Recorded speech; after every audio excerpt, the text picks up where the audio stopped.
Tadam! Salut chers élèves, j'espère que vous allez bien. Je vous retrouve pour une nouvelle vidéo dans un nouveau thème. Le thème portant sur les applications injectives, surjectives ou bijectives. Alors dans cette vidéo, vous apprendrez comment est-ce qu'on fait pour montrer qu'une application est injective, qu'une application est surjective ou qu'une application est bijective. Donc, avant d'entrer dans la résolution des exercices pour voir comment est-ce qu'on fait du point de vue pratique, nous allons d'abord expliquer la différence qu'il y a entre ces trois types d'applications. Alors revenons sur le cours.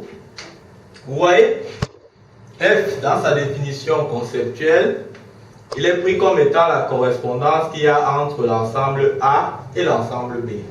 Nous avons trois cas. Alors je vais situer déjà les différences. Première différence, dans le premier cas, vous voyez que tous les éléments de A, qui est l'ensemble de départ, ont chacun leur correspondant. On dit, dans le jargon des fonctions, qu'ils ont leurs images, dans ce cas. Et on voit que dans l'ensemble B, il y a des points qui n'ont pas de correspondant. Ça, c'est la première chose. Pour le cas de la fonction G, les points de A ont leur correspondant, mais pas tous. Il y a celui-ci qui n'en a pas. Celui-ci, tous ont leur correspondant.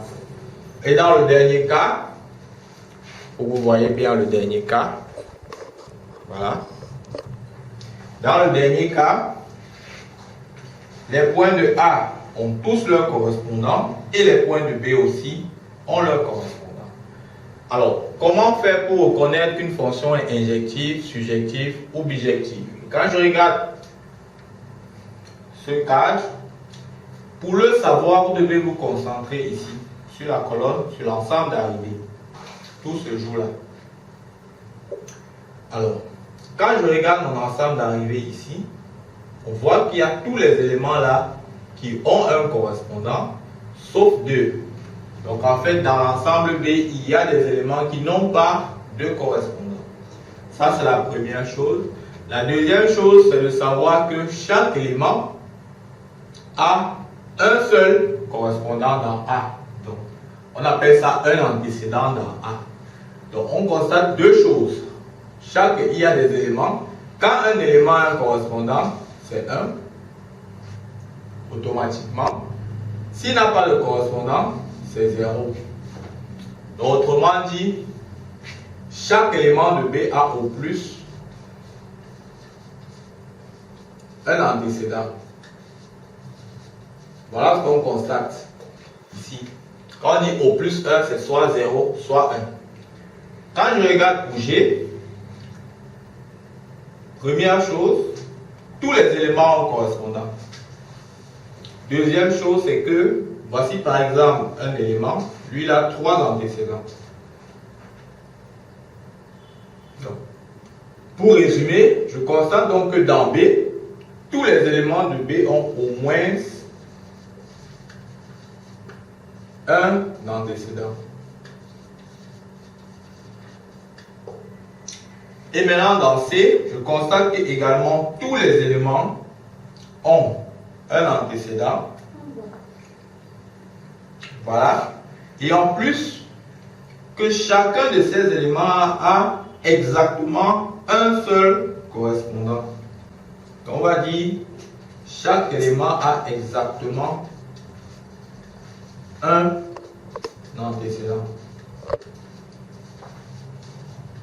Alors, quand vous êtes donc face à une fonction dont l'ensemble d'arrivée a au plus un antécédent, on dit de cette fonction qu'elle est injective.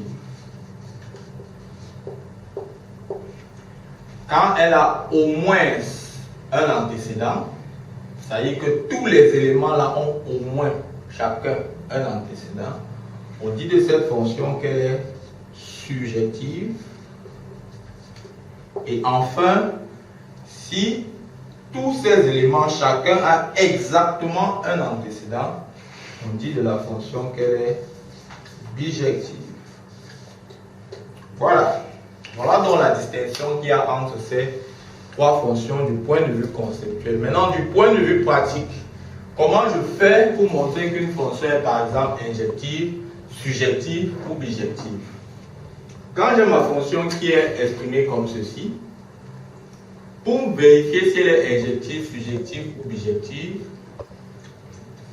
habituellement on pose y égale à f de x et on essaye de tirer, d'exprimer x en fonction de y. Donc vous allez faire un développement. L'objectif sera d'écrire x en fonction de y. Quand vous avez donc réussi à écrire x en fonction de y, deuxième étape, vous vérifiez si votre valeur est dans l'ensemble de départ. Si x n'appartient pas à A, ça veut dire que vous n'avez pas de solution. C'est-à-dire que quand vous posez y égale à f de x en exprimant x en fonction de y, si x n'est pas dedans, ou si vous avez une seule valeur, s'il y a deux valeurs de x, il y a une valeur de x, alors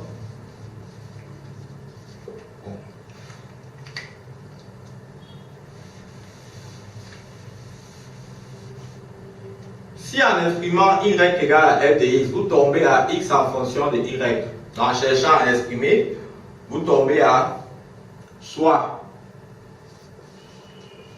une valeur de x appartenant à, soit aucune valeur de x,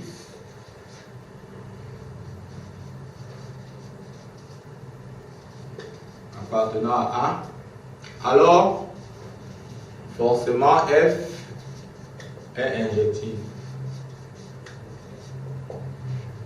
Si dans le deuxième cas, vous avez plus d'une valeur, donc deux valeurs en montant, si vous avez deux valeurs de x ou plus,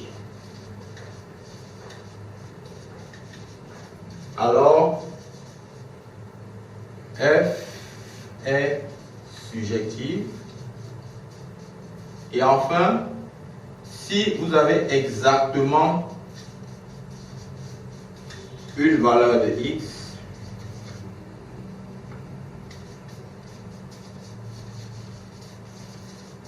alors f est bijective.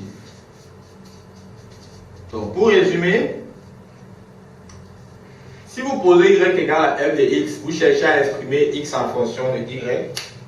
En cherchant à l'exprimer, si vous avez au plus une valeur de x que vous obtenez, en fonction injective, si vous avez au moins une valeur, c'est-à-dire plus de deux valeurs, donc deux ou plusieurs valeurs, alors la fonction est surjective. Par contre, si vous avez exactement une valeur qui appartient à l'ensemble de départ, la fonction est bijective.